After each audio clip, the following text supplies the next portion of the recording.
जब से कोविड-19 शुरू हुआ है इस कंट्री में, फर्स्ट केस ऑल्दो जनवरी 2020 में है, बट मार्च से ग्रेजुअली इंक्रीज करता हुआ शुरू हुआ।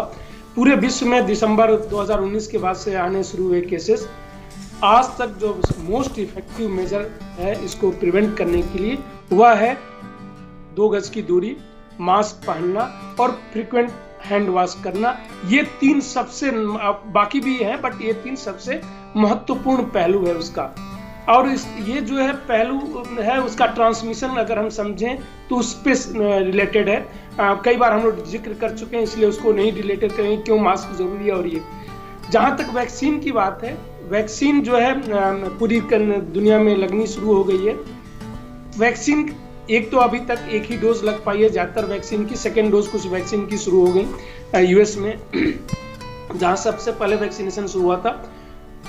2 कारण से जो है हमें मास्क पहनना या सारी प्रिवेंटिव मेजर्स को मानना जरूरी है। पहली बात ये कि एक डोज के बाद कोई भी वैक्सीन इफेक्टिव नहीं है, जो रिजल्ट्स हमारे पास हैं, जो पब्लिक डोमेन में डेटा है इनके।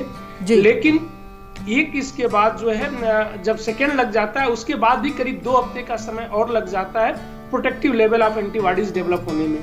एक तो ये कारण है कि तुरंत लगते ही आप निश्चिंत ना हो जाए।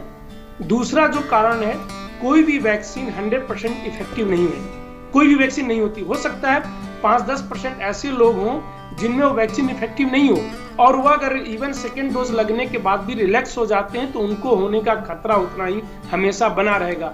इसलिए जब तक कम्युनिटी लेवल पे ट्रांसमिशन हो रहा है, जब तक बीमारी है, तब तक इसको हमें पहनना पड़ेगा वैक्सीन लगने के बाद भी, अनटिल अनलेस गवर्नमेंट ये नहीं कह देती कि अब जरूरत नहीं है क्योंकि ट्रांसमिशन ऑलमोस्ट हम लोग ब्रेक कर चुके हैं। अगर ट्रांसमिशन एक बार ब्रेक कर लिए तब नहीं जरूरत पड़ेगी। अदरवाइज अभी अगर हमें अपने आप को बचाना है, अपने परिवार को बचाना है तो, और समाज को बचाना है, तो हमें मास्क पहनना पड़ेगा। वैक्सीन लेने के बाद भी डिस्टेंस मेंटेन करनी पड़ेगी, अभी वो प्रिवेंटिव मेजर्स फॉलो करने पड़ेंगे।